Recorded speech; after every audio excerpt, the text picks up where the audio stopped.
attendees are in listen-only mode.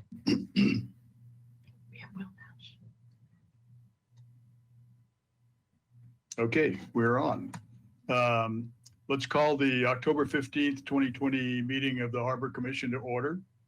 And Ms. Rodriguez, would you do a roll call, please? Yes, of course. Commissioner Kramer? Okay, I see that. Sorry, present. Perfect. Commissioner McCray? Present. Commissioner Nelson? Present. Commissioner Sloan? Here. Commissioner Spicer?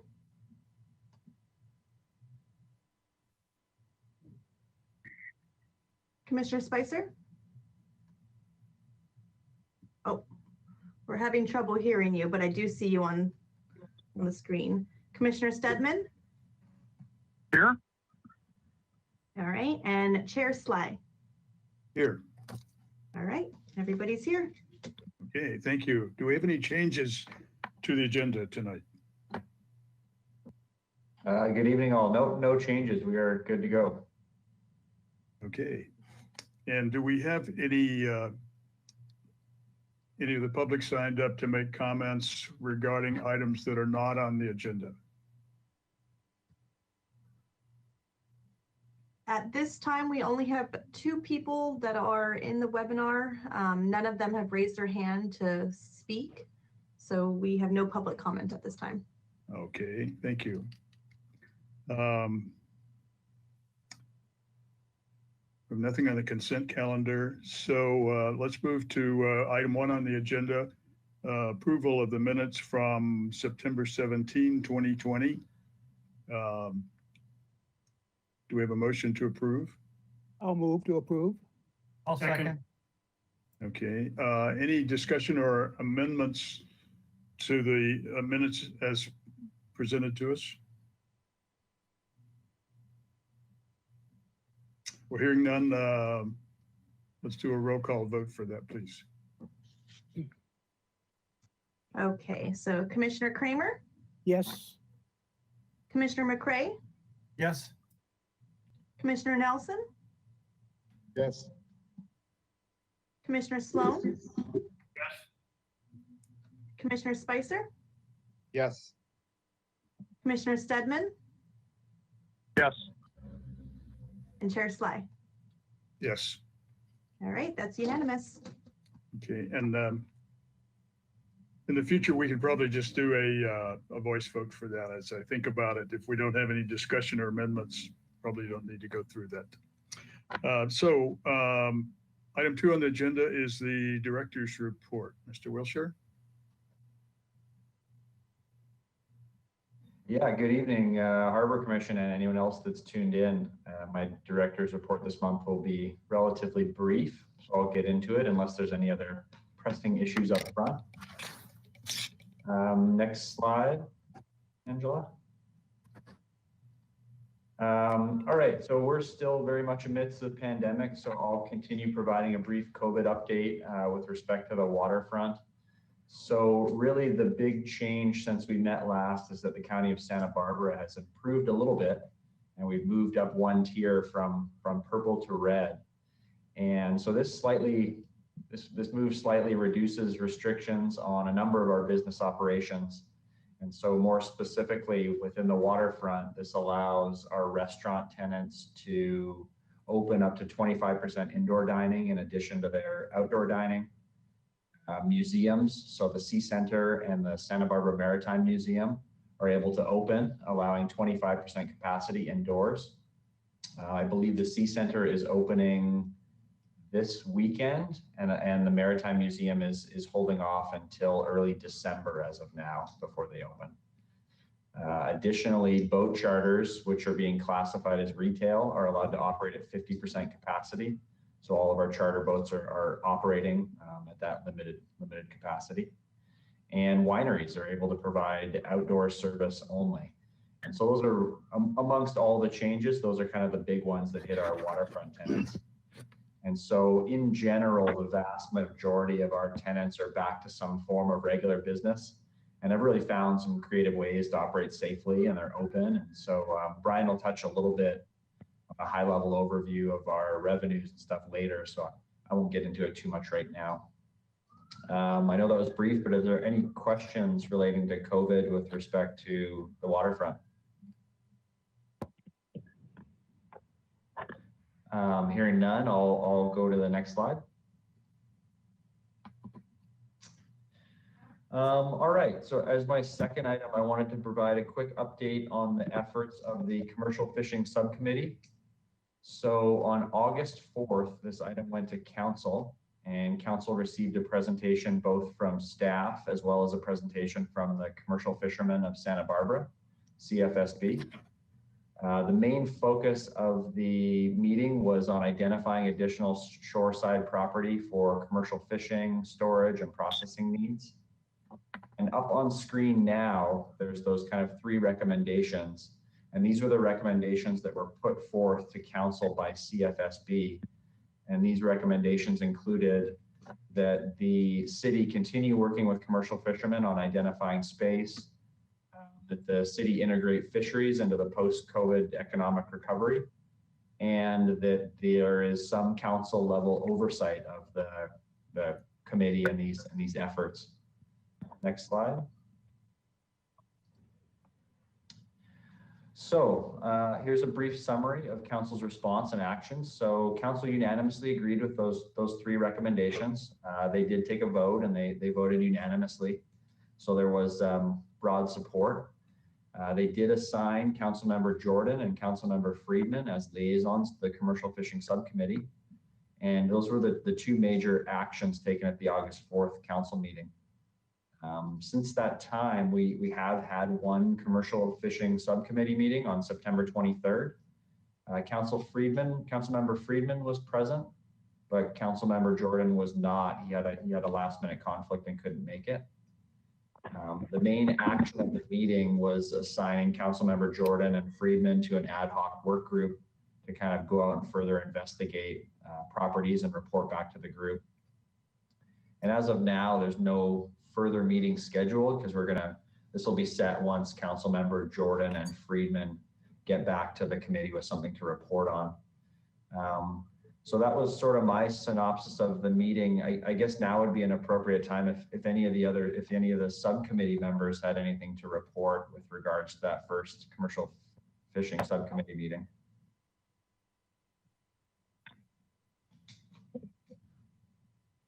No comments for me. I might make one comment in that I felt that we heard for the first time that the CFSB was actively pursuing the ideas of funding sources. They hired a consultant / grant getter to look at some of the possibilities out there for grant funds. So thought that was a positive direction for them. Yeah, Commissioner Kramer. Yeah, hi. I don't really have a question. I have a question. It's more of a comment, I think, maybe. I'm wondering really of the role of the Harbor Commission in terms of this, well, not in terms of the subcommittee, but in terms of the commercial fishing and getting land and so forth. I'm not sure that it's within our jurisdiction as to where one of the functions that we're supposed to be doing. That's a question. It's in my mind. And it was somewhat confirmed in a sense by having the subcommittee of the subcommittee be the 2 council members and none of the harbor commissioners. And that's fine, of course. But I just have a real question about it, and I think that should be looked into at some point by someone. Perhaps you could check with Mr. Colon as to the role actually of the Harbor Commission. I do think we have or should have a role in terms of the recreational fishermen and people using the waterfront and what they can do. I'm just not absolutely sure that we do in terms of the commercial fishermen. So that's my question, comment. Thanks. Yeah, no, thanks, Betsy. I appreciate that insight. And that can definitely be something that we discuss at the next subcommittee even, because that could be a decision of the subcommittee if they deem that they would like to kind of dissolve themselves or not be involved anymore and turn it over to the two council liaisons. But that would be a good discussion for there. And in the meantime, I'll check on sort of the charge and what the subcommittee and what the Harbor Commission is really tasked with doing, and if this is something that falls within that. Great, thank you very much. That would be helpful. All right, anything else on commercial fishing subcommittee stuff? All right. Hearing nothing. Commissioner Nelson, did you have something?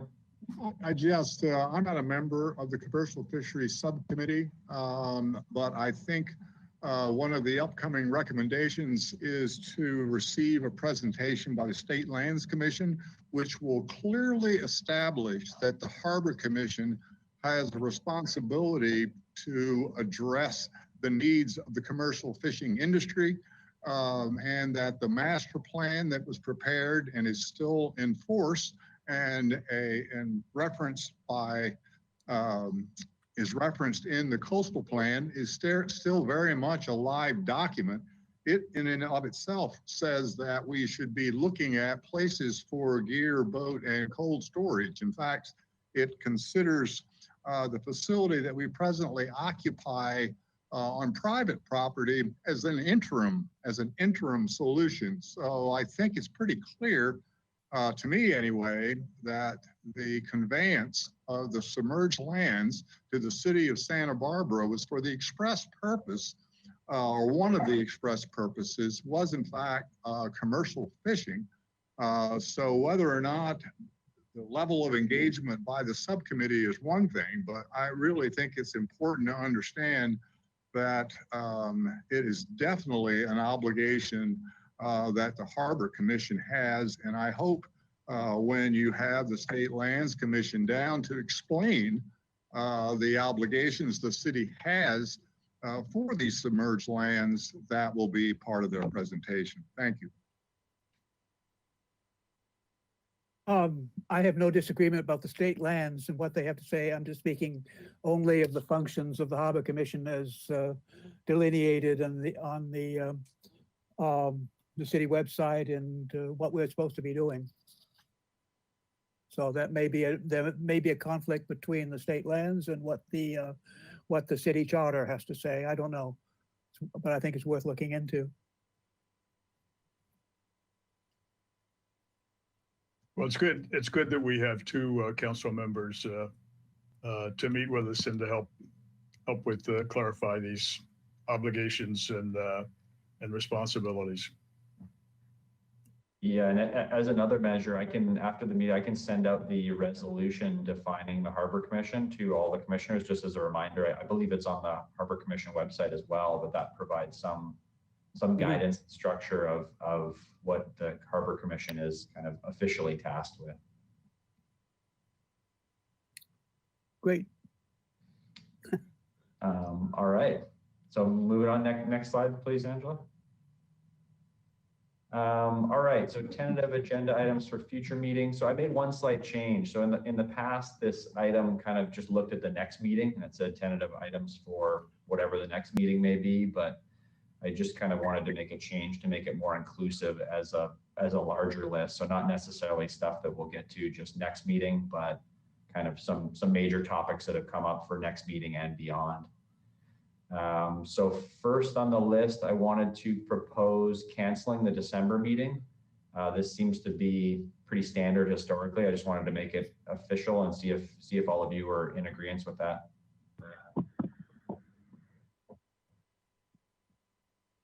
Yes. I would move that we cancel the December meeting just to get the discussion started. I'll second that. Okay, any discussion about that, or shall we? I think we could take a voice vote on this probably. So all those in favor say aye. Aye. All opposed say no. I think the motion passes. Thank you. All right, that was easy. A couple of the other items, as Commissioner Nelson mentioned, so we're looking to schedule a State Lands Commission Tidelands grant presentation. There was also some interest from one of the public speakers, and it seemed to gain some traction with the group on maybe a presentation from the California Area Resources Board, or CARB, or the APCD, and the Carl Moyer program, and with their requirements and grants for marine vessel engines. And I believe next month, Eric Engbertson is going to give an update on our East Beach mooring program. He's working through that permit process right now, so should have an update within by next meeting. And then our various lease renewals as they come up. So that concludes my director's report. So unless there's any other questions on these items, I'll pass it over to Brian Bossy for his business services report. All right, hearing none. Brian, to you. Hey, good evening, Mr. Chair, Commissioners. Happy Harbor Commission meeting night. I have a quick business services report for you, and actually some good news in these times, which I always seem to welcome. After much anticipation and fanfare, Salty at the Beach opened for business on September 18th, 2020. The site of the former Endless Summer has been given new life after undergoing a complete renovation that included new flooring, new paint, new furniture, new decor, a brand new kitchen to service both Salty at the Beach and Chomp, which is the downstairs restaurant at the former site of Chuck's. And this view right here is the new interior. As you can see, much brighter, much more open. Obviously, they can only seat a 25% capacity, but they are open and operating.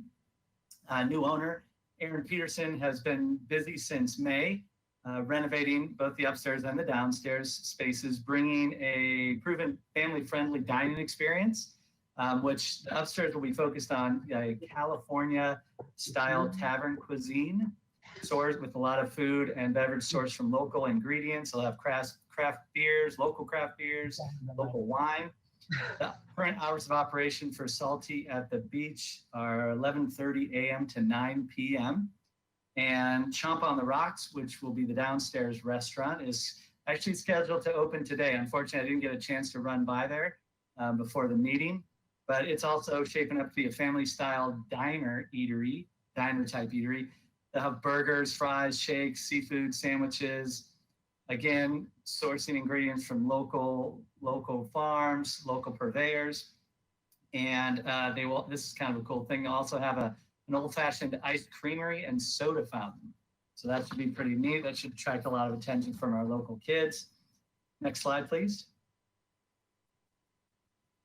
This is one of the 2 decks upstairs. Again, completely redone. They've got outdoor TVs, heaters, the whole shebang out there. So we obviously encourage everyone to come on down to the harbor and see what all the fuss is about. You've been outside today. You can tell there's no better time to grab a tasty burger, a nice drink while enjoying the perfect weather and amazing views from both Salty at the Beach and Chomp. So we're really happy. These folks are back in business. Obviously, it's a tough time for all restaurants, and especially to start a restaurant down here. But Mr. Peterson has been a pleasure to work with, and we look forward to many years of a successful relationship with him at the helm. So with that, I'm happy to answer any questions that you might have.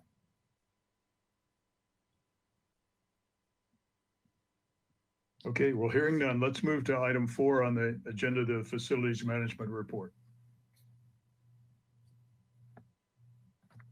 All right, well, you're still stuck with me for the facilities management report this go around, at least until we wrap up our recruitment for new facilities manager. Just a quick update on that front. We'll be conducting interviews next week. We're down to 9 finalists out of the original 34 applicants. So hopefully, if all goes well, we may have hoping to extend an offer sometime in November. So potentially for our next November meeting, we may have some information on a new body down here, which would be great. This month's a really light report on the facilities front. I really just wanted to highlight something that I find kind of personally really interesting and also important. So I've had a chance over the last few weeks or month or so to really dig a little deeper and get a little more exposed to what goes on into maintaining Stearns Wharf. And it just struck me as something that's amazingly interesting and really worth sharing. So next slide. And I'm sure you all know this, but it really is worth saying that Stearns Wharf it really has an amazing history. So this October marks the 148th birthday of when Stearns Wharf was built. So some of these facts you may already know, but I think they're quite impressive. So Stearns Wharf is the oldest working wood wharf in California. The bulk of its history, it's been privately owned. It's primarily served industry from lumber to oil to fishing. And the wharf was really a kind of a for-profit business endeavor. Only in the late 70s was the wharf turned over to the city and the waterfront department, when it was closed for a period of time and refurbished and really turned into the public resource that it is today, as opposed to kind of an industry serving entity. So it's interesting, there were a number of proposals back then for the future of the wharf that kind of included large scale development, much like Pier 39, kind of maximizing the retail space and building large buildings out there. And ultimately the city and the public really preferred the more open concept and allowed for ocean views and mountain views and fishing and access to the elements, as opposed to kind of maximizing the real estate profits. So all of those decisions back in the 70s kind of led to where the wharf is today. And I think that's pretty interesting. Next slide. All right, so it goes without saying that maintaining a 148-year-old roadway over the ocean is no small task. So this is one of the responsibilities that lies with the waterfront department staff. And we have just a really amazing and capable and dedicated staff of maintenance employees who are working daily to keep the wharf safe and operational. Stearns Wharf is 2,300 feet long, and it's held up by over 2,000 wooden pier piles that are driven down into the seafloor and kind of spend their entire life submerged in the ocean. So our staff replaces anywhere from 20 to 40 of those piles per year. So if you extrapolate that out, I mean, it's an ongoing thing. It's like the old Golden Gate Bridge adage, where once you finish painting it, you just got to start all over again. So at 20 to 30 piles per year, 2,000, that's a 70 to 100 years type replacement project. So this is not stopping. It's something that is occurring at all times. In addition to that, they're replacing 200 to 400 of the large kind of wooden deck boards on top of the wharf. And it's really hard to describe the constant wear and tear on the wharf, both from above, from vehicle traffic and pedestrian traffic, and just the fact that it's sitting in a corrosive and moving ocean below. So it's really being attacked at all times, kind of from the top and the bottom. One thing that I found really neat when I started with the waterfront department is that we have in-house divers. So there's city maintenance staff who dive and are able to survey and work on pier piles and wharf infrastructure below the waterline. I'd like to show one quick video that shows our divers scraping some barnacles and mussels off a pier pile in order to survey and complete work on the pile. This work used to be done kind of by hand and scraping, but our maintenance staff came up with a pretty ingenuitive, pretty neat in-house solution using a winch and chain, and kind of pull this chain up and scrape the barnacles off. So I'll go to the next slide and see if I can get this video to come up. All right. So you can see he's down below Stearns Wharf, kind of hooking up this chain, and there's somebody up above the surface with a winch, kind of pulling this chain up. But they got to scrape all that stuff off before they do any work or inspect these piles.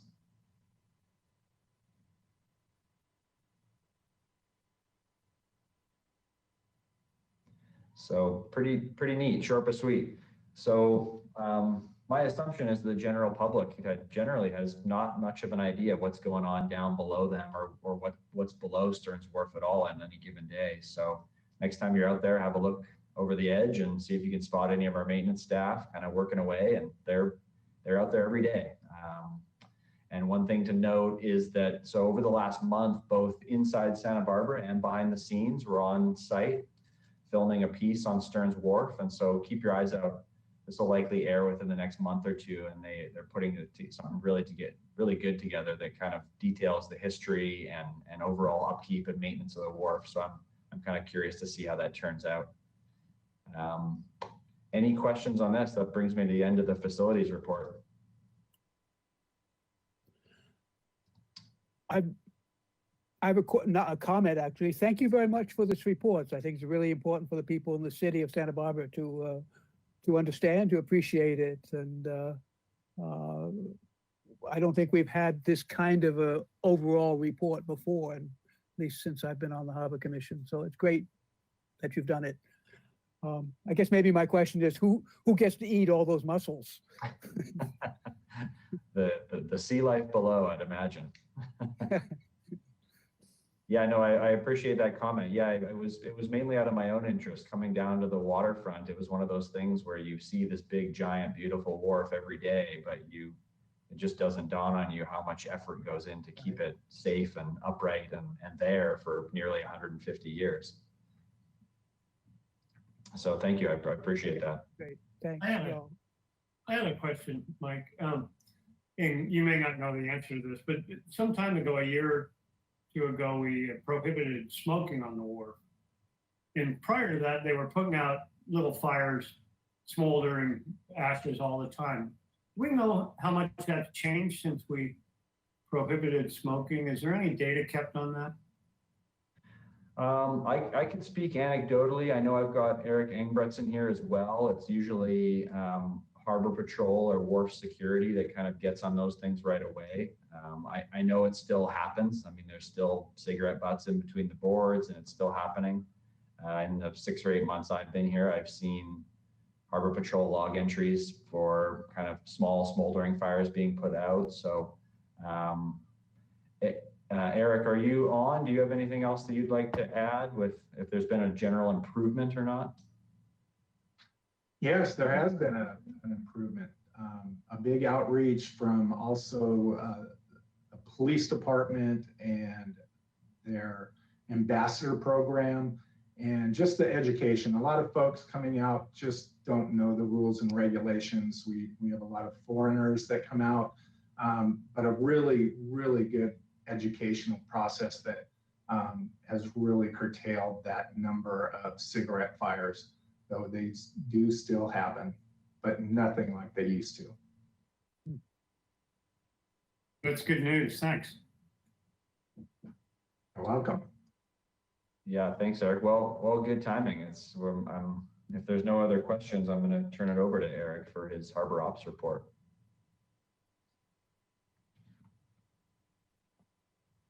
I'm back. Well, good evening, Chair Sly, Commissioners. As you may be aware, the lobster season is in full swing. For the recreational season, it started October 3rd and it runs through March 24th, 2021. Kind of gives the recreational guys a little bit of a head start before the commercial go out and get into their the fishing swing, so to speak. The commercial season begins on October 7th and runs through March 24th, the same as recreational. Historically, this area has been great for lobster, and it still remains great. We, as a matter of fact, since my last report, I've had discussions with local commercial lobster fishermen, and all are reporting record high catches so far, and with a better price per pound over last year. So that's great news for this fishery, and hearing from at least one that he was pulling in 500 to 600 pounds per pull. So that's great news. Next slide, please.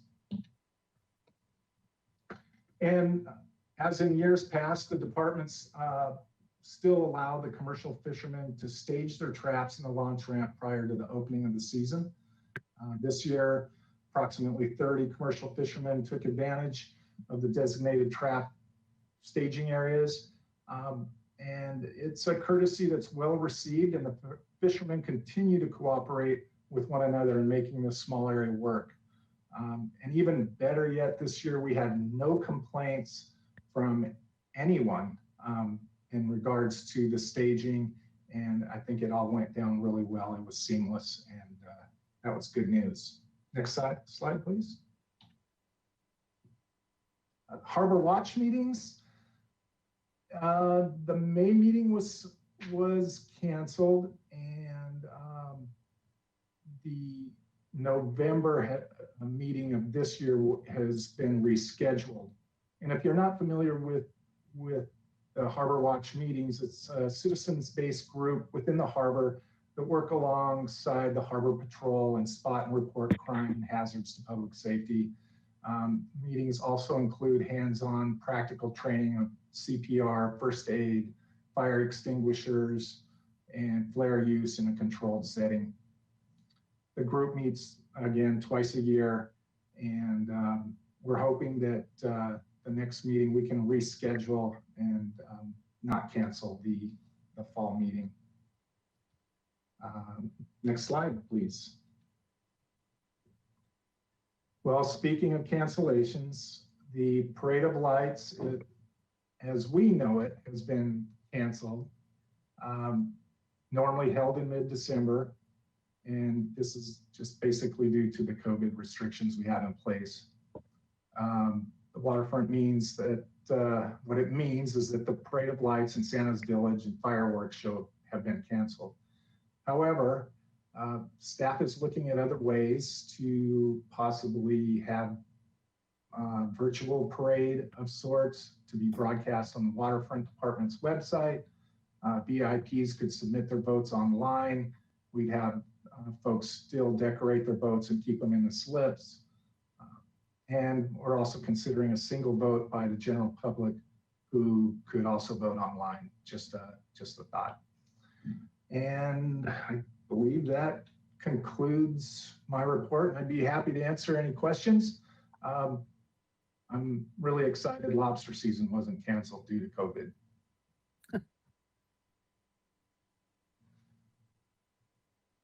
Okay, no questions on the operations report. The next item on the agenda is item 6, ExxonMobil's docking request. Yes, so ExxonMobil, they had reached out to the Waterfront Department in early spring of 2020 and requesting a personnel exchange, approximately 15 folks. They would dock up along the north side of the pier, have their personnel transport or transfers, and their time allotted on the pier would be somewhere between 30 minutes at a time at 5 times per week. There's no impact to the harbor parking lots, as ExxonMobil have shuttle buses that can take their folks to and from their facility in Goleta. Next slide, please.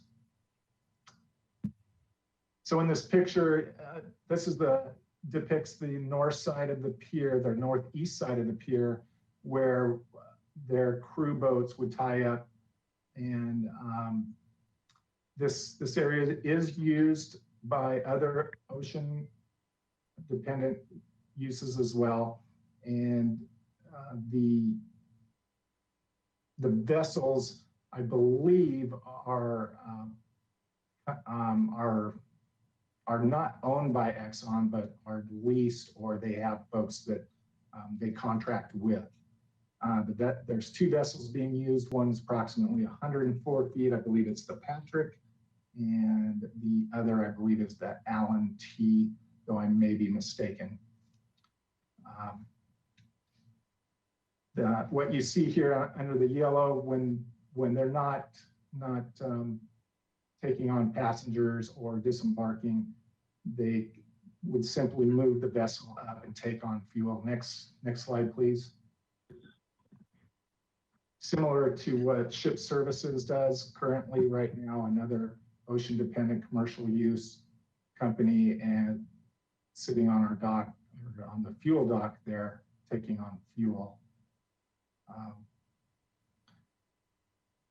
So we briefly discussed there would be no impact to harbor parking lots, that ExxonMobil would be charged wharfage and dockage fees per city rate and fee resolution, and that's in line with what we do with other ocean-dependent commercial use other than commercial fisheries.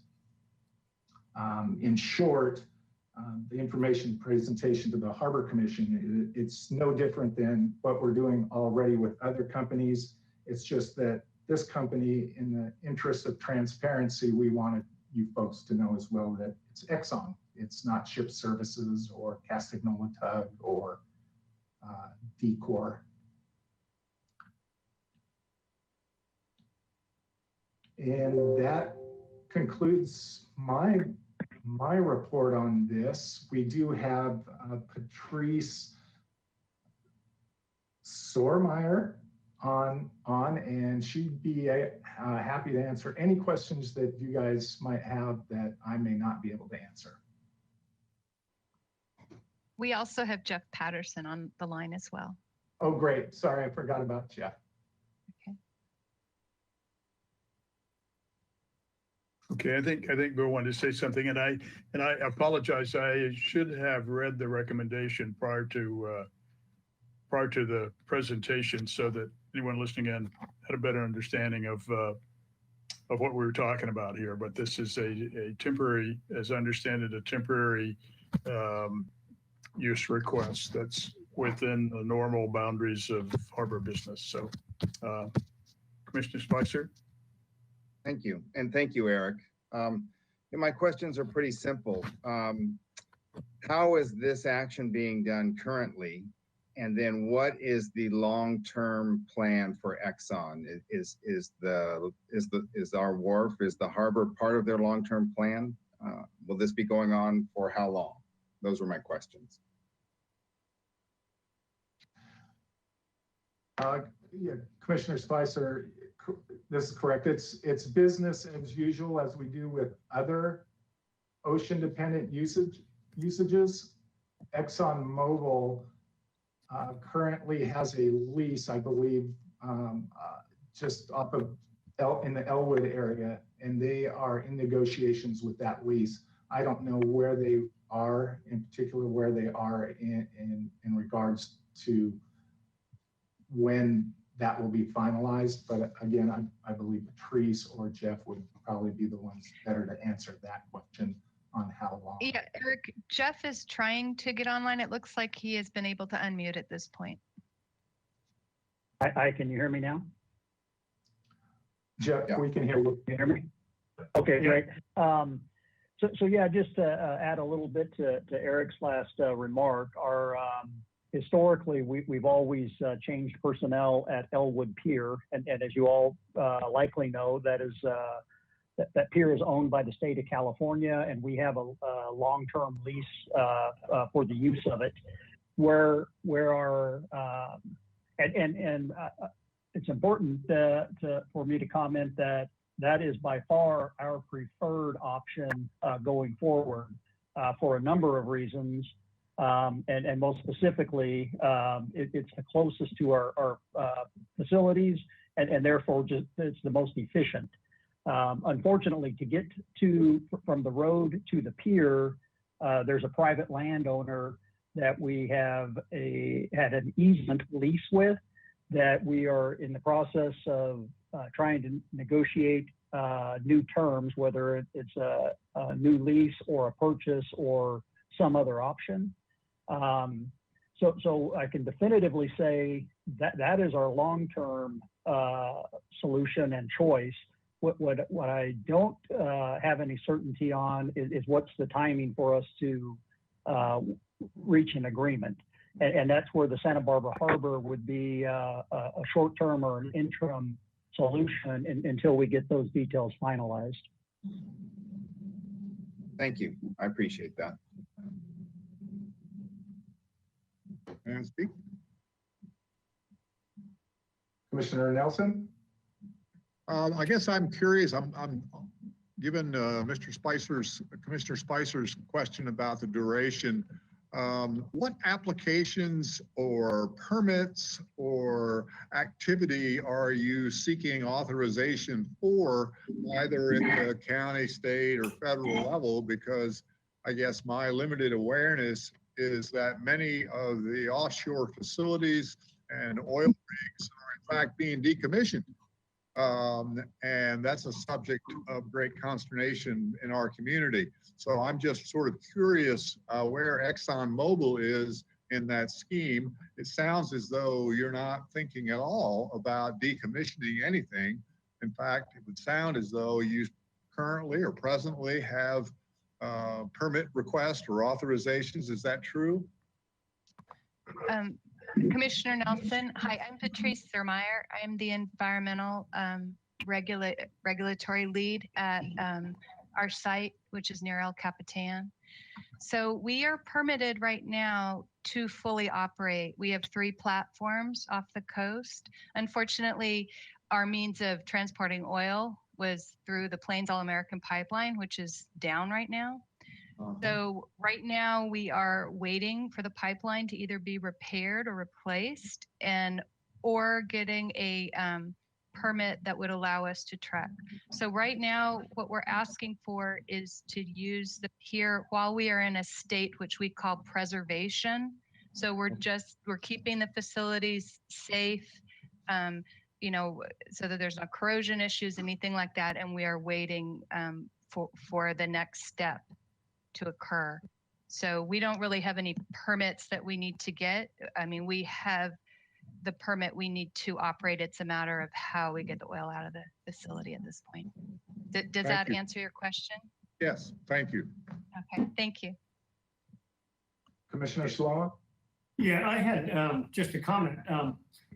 You know, I've been in the harbor a long time, and those vessels have been using that pier for a very long time. They've been buying fuel there, and I've seen the Allen T in there for the last 20 years or however long it's been operating. So this is not a new thing. I don't know if you know what's different about this, but they've been loading and unloading on the city pier for a very long time. So I don't, you know, I don't know if Eric, if you can comment on how long that's been going on. You've been in the harbor quite a while, but this is not something new. It may be new that they're carrying Exxon people, but having those vessels come in and use the pier and buy fuel is certainly nothing new.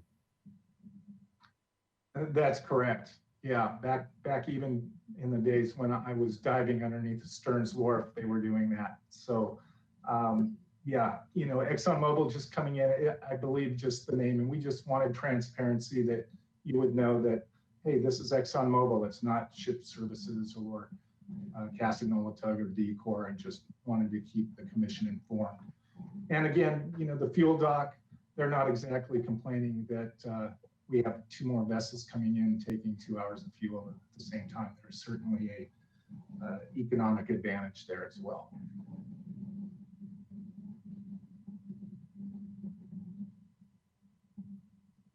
Okay, any other questions or discussion on this? Merritt has his hand up. Okay. Yeah, so I have a couple of questions. First of all, that Elwood Pier is also being used by Freeport-McMoRan in the decommissioning of Platform Holly, although I understand that decommissioning, the plugging and abandoning is somewhat stalled with the COVID response. And then there are 3 other platforms up around between Conception and our Point Arguello operated, I've forgotten the operator's name, but I was wondering if we might be expecting to see them also apply, because they also use the Elwood Pier, be able to use that our pier in the harbor. Yeah, again, this is Jeff Patterson. I'll attempt to answer those questions. So you're correct that Elwood Pier is currently shared between us and It also is used to service Holly platform, which is straight out from the pier. That was owned and operated by Vinico. And after the Plains All American Pipeline incident, Vinico went bankrupt and quit claimed that Holly platform and that operation back to the state of California. So the California State Lands Commission has responsibility for the plug and abandonment of the well and decommissioning of the platform. They have contracted Beacon West to perform that work for them. And so it's the State Lands Commission / Beacon West personnel for Holly platform, and then the ExxonMobil and our personnel and contractors for our 3 platforms. The 4 platforms to the north at Point Arguello, the 3 you mentioned plus Irene just around the corner, those are owned by Freeport-McMoRan, who I understand fairly recently has contracted Decor to operate the facilities. But all 4 of those platforms changed their personnel via helicopter out of the Santa Maria airport. So currently and historically, I've been with Exxon at this asset since the late 80s, and we have, it's only been Holly platform and our 3 platforms that have used that Elwood pier. No.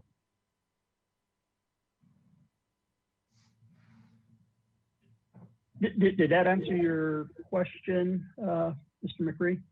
Yeah, thank you very much. Are you aware of how much use the Holly decommissioning is, how much work is going on there right now? I was just wondering if there might be an additional boat that would want to do this as well. Can you repeat the first part of your question? I had some audio difficulties and you cut out. Yeah, I'm not sure how much work is going on at Platform Holly right now, but do you know if Beacon West's crew is going to require a 3rd boat potentially that would want to use our harbor while the negotiations up there at Elwood are ongoing? So I don't, I'm not directly involved with that. So I'm going to tell you what I think I know. Since the state ultimately controls that operation and they own that pier and they have the ability to use the easement to the pier, that they have no intentions of going to Santa Barbara Harbor is my understanding. So I don't see this expanding from this original request that we're discussing. And if I just add one more comment, so SoCal Ship Services is our crew boat contractor, and currently our boat plan, we have 2 dedicated project vessels, and that's the motor vessel Patrick and the motor vessel Ryan T. But by the end of next week, Ryan T should be on station at our primary boat. The Patrick will be more of a backup when the Ryan T is unavailable for maintenance, for example. Thank you very much. I have one more quick question, Jeff. Where are these boats berthed? So we have mooring buoys at adjacent to Hondo platform and Harmony platform. So when they'll run into to the beach, change personnel, and then they go back out to the platform. And when they're not doing work for us, they tie off to the mooring buoys at the platforms. Great, thanks.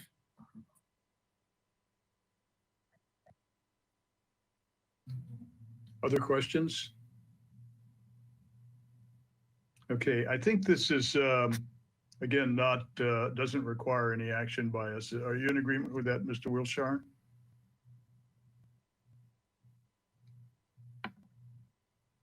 Yes, absolutely. This was just purely informative. So just for the commission's awareness. Okay, thank you. And thank you to both Exxon staff people for being with us tonight and answering questions. Thank you.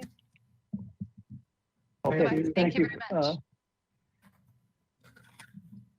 And we can move to item 7 on the agenda, the annual review for the Clean Marina Program.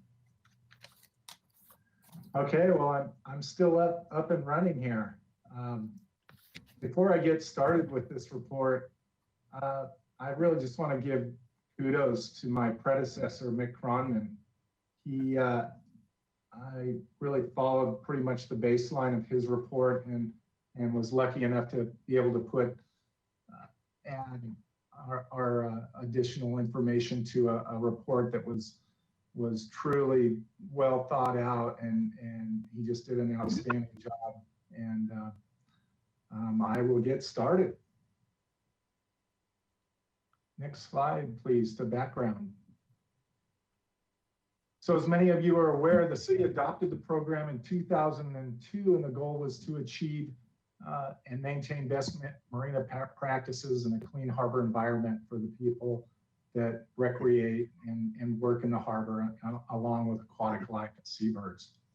Harbor Commission annually reviews the program and the progress its effectiveness. Next slide.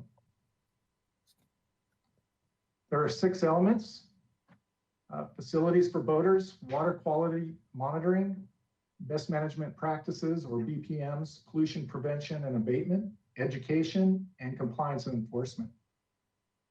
Next slide. Facilities for boaters. Currently, we have 5 pump out stations, 3 on Marina 1, 1 at the fuel dock, 1 at the launch ramp. And in FY fiscal year 19, we pumped out approximately 232,000 gallons from vessels, and that was diverted to the city sewer system. Pump outs are inspected by the Bay Foundation, and all were found, again, in excellent condition. Next slide, please. Bilge water pump outs. It's located at the fuel dock. And in fiscal year 2019, we removed 7,360 gallons of bilge or contaminated water from the bilge vessels. This is about 1,000 gallons above what was previously reported in fiscal year 18. Next slide. Debris nets. We have debris nets throughout the marinas, and we replace those periodically. There's a total of 40 nets throughout the marina again. And this year we replaced 13, down slightly from 2018, but consistent with the nets as they age. And we encourage all boaters and staff alike, when you see something floating around in the water, to pick it up. It's just a nice tool that we have. Next slide. Waste oil disposal. There are 3 waste oil disposal stations. One's located in Marina 2, Marina 4, and the fuel dock. They're used for oil filters, bilge pads, and antifreeze. In fiscal year 19, there was 5,490 gallons disposed of, approximately pretty much the 8-year average. Next slide, please. Marine battery collection. The fuel dock quit selling batteries in 18, and in 19, we are still collecting used batteries out at the facility adjacent to the fuel dock. In fact, we had 130 in the recycle bin this year, but calls that I've had out to West Marine and Eric from, gosh, I'm having brain seizure here on his business, but he had approximately 100 batteries turned into him as well. Marine Services is Eric's business, Eric Parsons. Fishing line recycling. Next slide, please. There are 3 monofilament fishing line cycle stations. They're located Stearns Wharf, Bait and Tackle, the fishing vessel Stardust, and the fishing vessel Coral Sea. In 2019, 5 pounds of monofilament from Stearns Wharf, which was consistent through the previous years, and approximately 20 pounds from Stardust and Coral Sea, down 10 pounds from 2018. And it's suggested that this may be that braided lines are being used more than the monofilament, traditional monofilament lines. Next slide, please. Water quality. During the dry season, the harbor monitoring system, 7 sites are tested April through October. In 2018, should be 2019, 49 samples were taken and 3 bacterial indicators with a total coliform, fecal coliform, and enterococcus. None of the 49 samples exceeded the state standards for which should be the 6th time in 7 years. Dissolved oxygen tests. They help predict low dissolved oxygen levels causing shellfish or dead loss or fish die-offs in the harbor. 12 DO tests were done in 2019.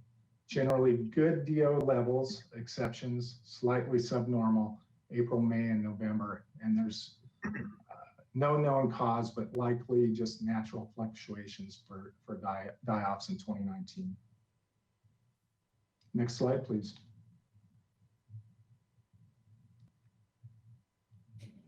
Anti-fouling paints have been under the spotlight lately. They're been in testing since 2009. We've tried ceramic-based and epoxy-based biocides. They've all underperformed for the Harbor Patrol's application. They prematurely break down. The latest AFP's alternative applied to the maintenance facilities skiff. Those have held up, but they get limited use. Limited rates from leaching bottom paints. The DPR and Waterfront Department are still looking at those, and we remain within standards of those leach rates for copper. Next slide, please. The Clean Marina programs. Multi-state industry-sponsored certification program designed to reflect compliance with strict environment and best management practices to prevent ocean pollution. Established in 2004, there were 121 certified marinas. Santa Barbara was certified in 2006, recertified in 2011 and 2016, and soon to be recertified again in 2021. We're the only California harbor with 2 robust cleaning marine programs, and the Waterfront Department also is a green certified business. Next slide, please. BPMs, best management practices. Stormwater prevention pollution planning. Currently, we're in compliance with Federal Clean Water Act standards and the prevention of pollution discharge into the harbor, or SWPPP. This describes potential sources of stormwater discharge into the harbor and ways to minimize the amount of pollution coming from those drains, which include trash enclosures, lot sweeping prior to storms, and even deploying absorbent boom at the discharge stations of some of our drains. Consultant samples, stormwater runoff are conducted 2 times per year.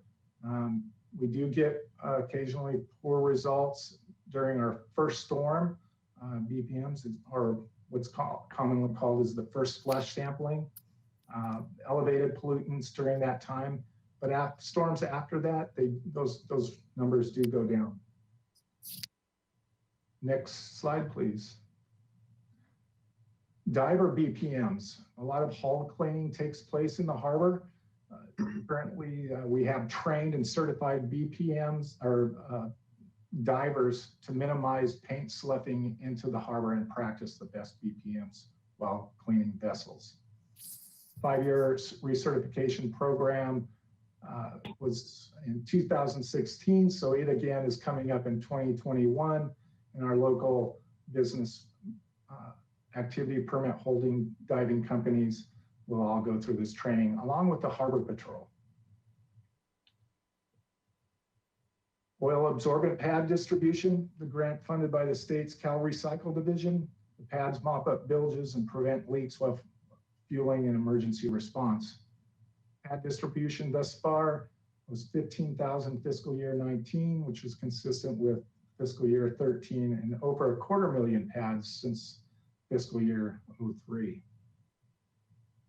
Next slide, please. Bird protection. So we coordinate with the Wildlife Care Network, and you can see how the numbers from our department have consistently gone down. And this in large part is due to the support we have with our partners, and a big kudos to the Wildlife Care Network. In particular, Jim, and I believe I'm pronouncing his right, Hermblad, who Commissioner Kramer, Betsy Kramer probably is well aware of. I see this individual with his nets and his truck when I'm driving into work at 6 o'clock in the morning, right in between the breezeway between Los Baños and the kiddie pool. There's a nesting, I believe, of night herons, and he's like clockwork. I see him everywhere, and big kudos to Wildlife Care Network, and in particular to Jim himself. He's a very enthusiastic individual and only wants the best. Next slide, please. Marine mammal rescues, right in line with the Wildlife Care Network. We coordinate with the Channel Islands Marine Wildlife Institute, and they have volunteers that continually go out and check on injured birds, and they have a web page, as does the Waterfront Department, with social media and Twitter and Instagram on how to report injured marine life, in particular marine mammals, reporting sick and injured marine mammals. Next slide, please. Pollution prevention and abatement. Currently, we still have a contract with Cushman Contractor, and they have what's called a salad boat that goes out and pulls up kelp and various other things, including sugar packets, buckets, tree limbs, plastic bags, straws, tennis balls, cigarettes, styrofoam, unfortunately dead birds. It's a nice way to keep the harbor clean.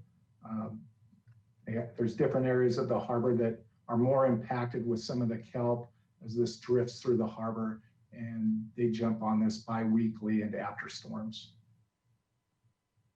Next slide, please.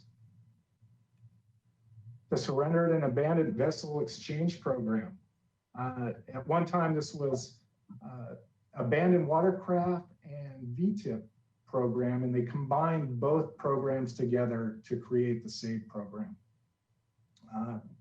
We finished a grant, and we were awarded $70,000 in mid, and it runs through September of 2021. In fiscal year 19, we had 2 boats aground, and both were disposed of via the SAVE grant. And then we had 9 boats that were surrendered to the department. It's a great program, and it's a good way to keep some of our boats that are deteriorating out on the anchorage from washing up on the beach. Next slide, please. And this is just a slide over surrendered vessels versus abandoned over the years, and some of the turn-in vessel turn-in boats. We are getting an uptick. Next slide, please. Operation Clean Sweep. We've over the years, last would have been the 12th or would have been the 13th. We removed approximately 21.2 tons. And this last Clean Sweep event was canceled due to weather, not COVID, but weather during fiscal year 19. Next slide. Education. Staff disseminates and clean marina information via publications like dock lines and slack tide. Patrol educates best management practices, pollution packets that are available for folks for educating them on the right way to dispose of different items they may have on their boat. Recently, we also have social media platforms, including websites, Facebook, Instagram, dock lines, and all of this information is shared on those platforms.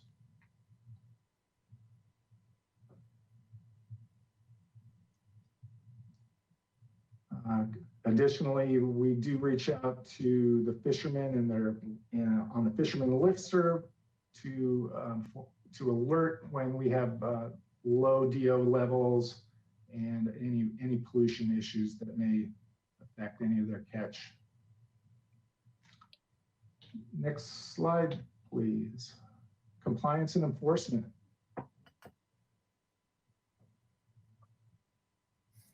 Marine sanitation device inspections required for vessels, both new slips in permits, liveaboards with permits, and our visiting boats. In fiscal year 19, 680 inspections were conducted, which is about average over the past 8 years.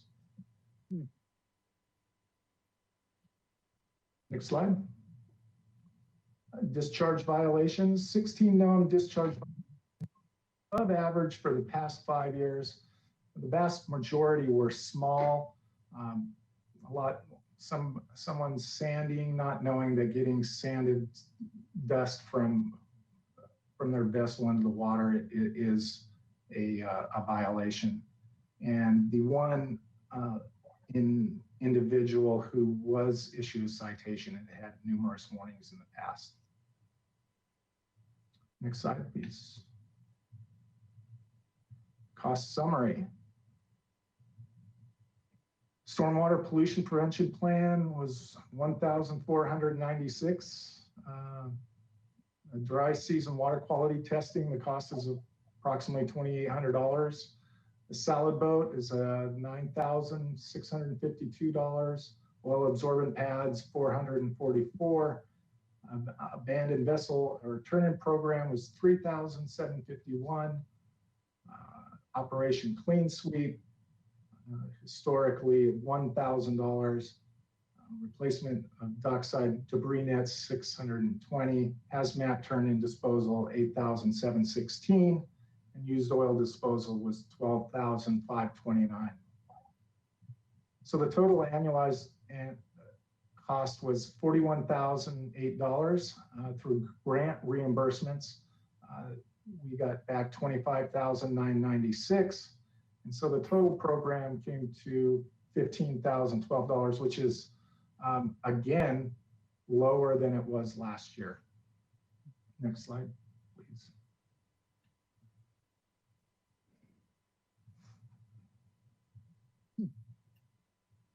And again, this just graph shows the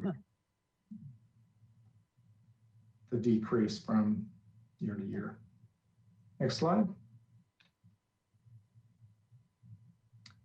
So in conclusion, water quality sampling in East Beach and Anchorage has limited the harbor debris cleanup costs, and also the cancellation of Clean Sweep, I believe, was another contributing factor. The program continues to contribute to the department's overall mission, highlighting the importance of maintaining a clean ocean environment for those who visit and recreate. Santa Barbara as well, the marine and avian life that depend and thrive here. And I believe that's the end of my presentation, and I'd be happy the best I can to answer any questions you might have. Commissioner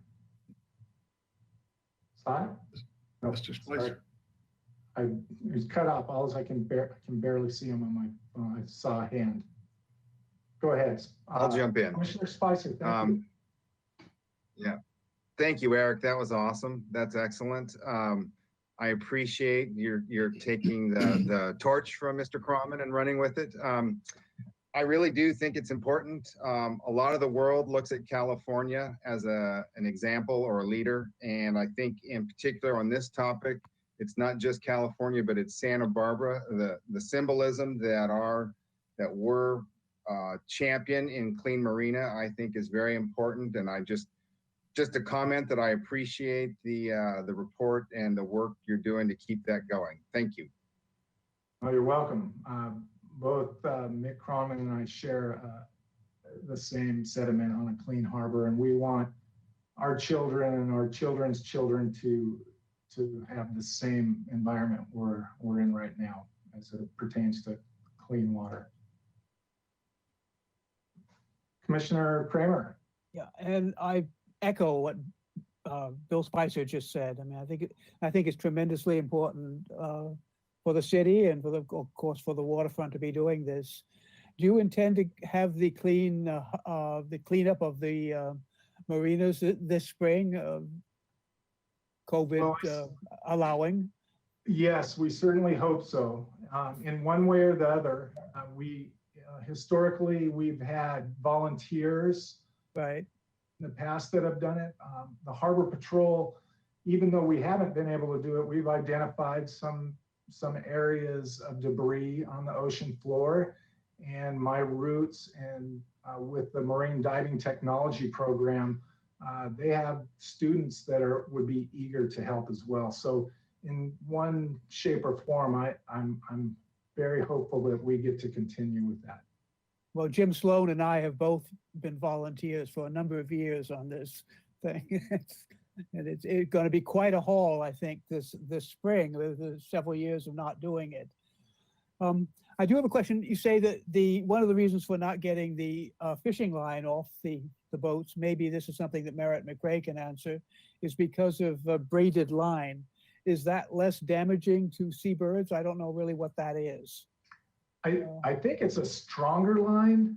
What I've been told, it's a lot stronger, so I don't think it parts as much. So I don't think there's as much recycled braided line as there would monofilament, but I'll let Commissioner McRae answer that question. He might be more in the know than I am. So yes, I did want to make a comment with respect to that. The braided line is actually much stronger and lasts much longer. And so practice has evolved back to what used to be in the old days, where there's backing with the monofilament on top. And so this braided line backing with maybe 60 feet of leader of monofilament on top lasts for many, many years. Actually, the amount of total waste involved in fishing line is greatly reduced because of it. And so people are only commonly changing out those short leaders instead of the entire spool of line. It's a great advantage. The line itself has fundamentally revolutionized sport fishing and enabled it. I don't know if you've kept track, but recreational anglers are able to catch tuna that are over 300 pounds pretty commonly now. And it's been that braided line and then the reel technology that's followed behind it that's enabled that. We're really looking at a situation where there's less line being discarded, okay, rather than a situation where we might need to provide for recycling braided line. And then beyond that, I do want to commend Eric's continuing of the Clean Marinas program. Beyond just aesthetics, our commercial fishermen store a considerable amount and value of fresh seafood in the harbor for short periods of time, receivered off. And so knowing the dissolved oxygen content for them is critical, especially if it starts to drop. And then also, just from this perspective of having that seafood be fresh and pure and clean, good to eat, keeping our harbor waters as clean as they are is very important. So thank you very much, and great presentation. Thank you. And I also want to thank your reference to Jim Hernblad. He's absolutely amazing. I mean, he does a tremendous job, and thank you for mentioning him. So, Jim it's well deserved. Yes, he's very passionate about avian life, and I appreciate his efforts. well, thank you. Any other questions or comments on this? It's great to be reminded of all these ongoing efforts to keep our harbor clean. We don't always see those things going on. And I did note that it's impressive. And I noted the fiscally efficient language earlier. To do all this for a net cost of $16,000 is also impressive. So thank you for your reports, Mr. Ingebretson. You're more than welcome. Item 8 on our agenda is a proposed office lease. And Ms. Rodriguez, would you read that proposed, that recommendation for us, please? Yes, the recommendation is that Harbor Commission review and recommend to the City Council approval of a 5-year lease agreement with Santa Barbara Fuel Dock, Inc. for a 218 square foot office located at 125 Harbor Way, number 12, at a rate of $610.15 per month. Okay, and this must be Mr. Bossy's item. That it is. Hello, Commissioner Sly, commissioners. As Ms. Rodriguez just mentioned, this is a proposed lease for the Santa Barbara Fuel Dock for office space at 125 Harbor Way, number 12. The Harbor Fuel Dock has been leased to a variety of fuel companies going way back to the 1950s. Back in 2003, a local fuel distributor, McCormick's Corporation, assumed that fuel lease, or assumed the fuel dock lease, I should say, following a request for proposal process. Bob Meyer has managed the fuel dock since 1985 under a number of management contracts with Unocal, Tosco, and he continues to manage the fuel dock for McCormick's Corporation, and he's doing business as a Santa Barbara Fuel Dock. This is his lease space up there, suite number 12, 125 Harbor Way. This is the building between us and Brophy Brothers. Next slide, please. The proposed lease terms, it's a 5-year term. Again, the base rent, $610.15 or $2.80 per square foot.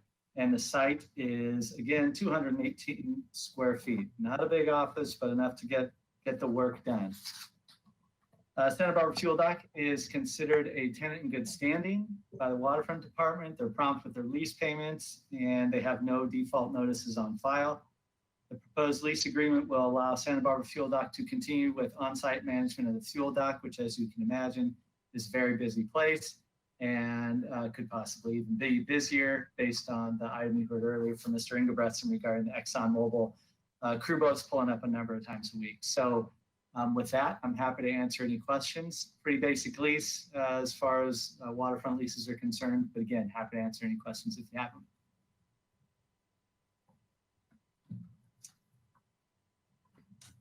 Do we have a motion to approve? I move that we recommend approval. Recommend to the council to approve this. Second. Any discussion of this? Ms. Rodriguez, would you do a roll call vote, please? Yes, of course. Commissioner Nelson, Yes. Commissioner Sloan, Yes. Commissioner Spicer, Aye. Commissioner Stedman, Yes. Commissioner Kramer, Yes, Commissioner McCray, Yes. Chair Sly. Yes. All right, that's unanimous. Okay, thank you. You're welcome. And do we have any further commission and staff communications and or member committee assignment reports? Mr. Chair, I believe Mr. Wiltshire alluded to me providing kind of a 30,000 foot overview, or less preview, I should say, of our budget, especially in light of the ongoing pandemic. So I'm happy to do that right now with staff communication if you're okay with that. Okay, thank you. Good. Okay, so just real quick, I will be giving a little bit more detailed presentation next month on our first quarter results. It's not something we normally do because at the end of the first quarter, there's usually not a lot to talk about. We're still, getting the wheels moving as far as a fiscal year is concerned. But in light of the COVID pandemic, we figured that's a good idea. So numbers are still coming out this week, but just a real quick recap of fiscal year 2020.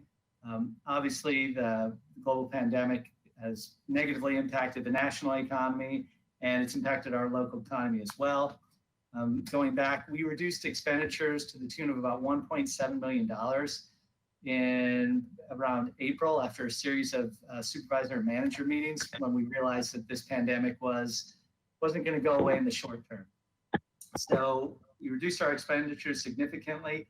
That was very helpful in terms of overall budget because our revenues were also reduced. And if you recall last month, we came in about $1,250,000 short of our revenue goals. So a lot of that was from parking. A lot of that was from our various leases, restaurant and commercial spaces. As you know, the city has a rent deferral program that's in line with the state, and that allows businesses to defer the rent until a later time. And I'll talk a little bit about that in more detail in a minute. So for right now, as far as fiscal year 21 is concerned, as you know, July, August, September, those are our busy months. Our busy months for parking. It's when the most tourists are here. We get a lot of business activity as far as restaurants, commercial activity. And our property management currently is down 20% over last year. We're down about $335,000 as far as that's concerned. We have 12 tenants, 12 of our 61 tenants currently enrolled in the rent deferral program. As I stated, or maybe I didn't state, but the City of Santa Barbara's rent deferral program is coterminous with the state, meaning we're following the state's where they go with this. At least currently we are. And they last month extended that rent deferral program through March 31st of 2021. So currently the city is going along that path as well. That's up to City Council if they wish to change that ordinance at a later date and if they want to shorten it or anything of that nature. So that's our property management. Again, down about 20%. Our parking revenues are also down 20%. That's about $172,000 less than what we made last year. The one, I don't want to end on a downer, so I'll give you a little bright spot here, is our marina management. Has been our lone bright spot this year so far. They are up about 9%. That's about $162,000. We've seen a tremendous amount of activity with our slip fee transfers. People are very actively buying and selling boats. Some of our yacht brokers are having their best years ever in terms of, above what they were last year by 50%. This has been an interesting process. The impacts that COVID has had, as Mr. Wilshire mentioned, we are in the red stage right now, which has been helpful in that 25% of indoor capacity for restaurants. So that's going to be a help, especially with colder weather coming. But it's going to be interesting to see how this continues. Some of our tenants have seen their best years ever. Sushi Go-Go is doing an amazing business. Blue Water Hunter has seen their sales increase almost 50% over last year at this time. So it's most people are losing revenues, but a lot of people are coming out on the positive end. So we're going to see how this rolls out. We're going to continue to do what we can to support our tenants, and we'll keep you informed of any changes. And again, I'll give you a little bit more detail next month as far as our first quarter report. And I'm happy to answer any questions you might have. Thank you, Mr. Bossy. Mr. Wilshire, do you have anything further for us? Yeah, I had a couple items. So as you all recall, at our July meeting, we had a fairly in-depth discussion about slip assignment policy and transfer fees. So subsequently in our September meeting, the slip assignment subcommittee was formed. I just wanted to kind of take this as an opportunity to let everybody know that on October 28th, we've scheduled the first meeting of that subcommittee. That'll be October 28th at 4 p.m. For the slip assignment subcommittee. The commissioners who are on that subcommittee are Sloan, Stedman, and Nelson. This will be a virtual meeting, just this exact same format as this, so it'll be open to the public, and we'll see where that goes after that. But I just wanted to kind of promote that that's happening on October 28th at 4 p.m. And then one other note is that we are in the recruitment period for city boards and commissions. So if you have any questions about that, let Angela or myself know by email. And I do know, I think Mr. Spicer, you had something to add as well.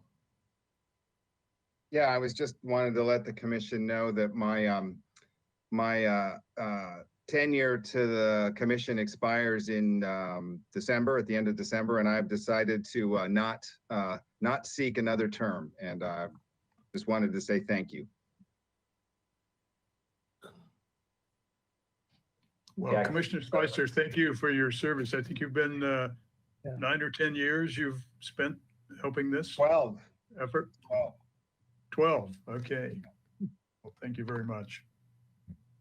Yeah, I extend my thanks as well, coming on as the new guy. Your guys' wealth of knowledge, and especially you, Commissioner Spicer, has been hugely helpful. Your understanding of how everything works here, and it's been great for me. So yeah, thank you, and I appreciate everything you've given to the commission.